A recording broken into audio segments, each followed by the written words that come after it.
I think that even though we had 2 dominant wins in the first 2 weeks, I still think we got a lot to learn from. There were a lot of mistakes through the penalties, and so we're really stressing that we got to clean up the small details.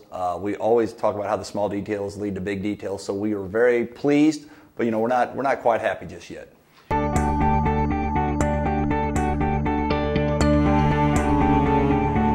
Well, our guys are very good at playing that 1 week situation. And what I mean by that is that they understand that it doesn't matter what Vianney or Chaminade or DeSmet or Slough does this week. We play at Fort Zumwalt West. So they're very good about staying in the moment and realizing what we have to do.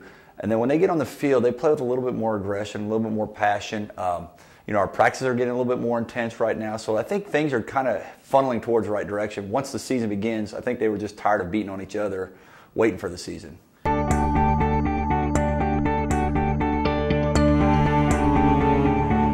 I often think about that. I try to put myself in the coach's shoes and see what they're trying to see. I think that they probably, understand that we can be an explosive team both sides of the ball. But I think that, we, CBC, just need to be a little bit more disciplined, make sure we take care of, again, those smaller things. And, we always talk about what we can control. We can't control the other team, but we can control what we're going to try to do to the other team. So, that's kind of the mantra we take.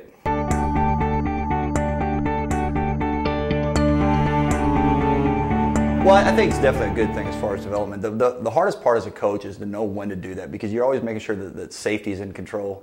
If we play a lot of young guys and they're still playing out there with their varsity guys, you don't always know if your kids are in a safe environment. So we're always making sure that the kids are safe and that they're ready to play at that level before we put them in.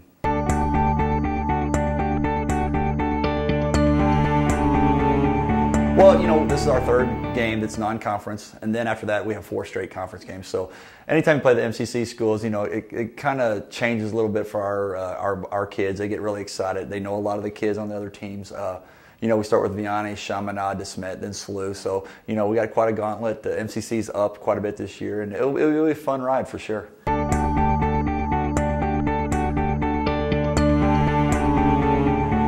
No, it really doesn't. What's kind of nice about being away is that, we're always together, meaning that, when we travel together, we stay at the same locker room. And at CBC, we got the field down there, we got the locker rooms here, the boys are getting some help. So it's kind of like I can corral them a little bit better on the road. So being on the road is kind of nice.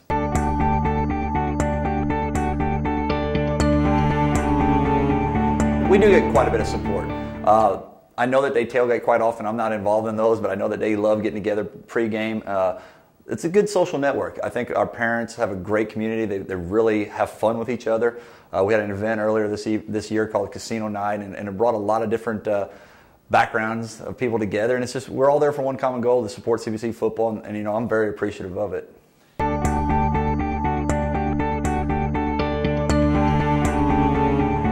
I think that what I'd like them to know is that, just like everybody, I have self-doubt too. There's a lot of times I'm trying to figure out, are we doing the right thing? Are we putting our guys in the right situations? Are we teaching them the right lessons? But, it never changes how I believe on what we're doing. We're really trying to make these guys better men. Just like everything, we struggle from time to time, but, our goal is to make sure that these guys are productive citizens when they leave here, and, that's what we're trying to do.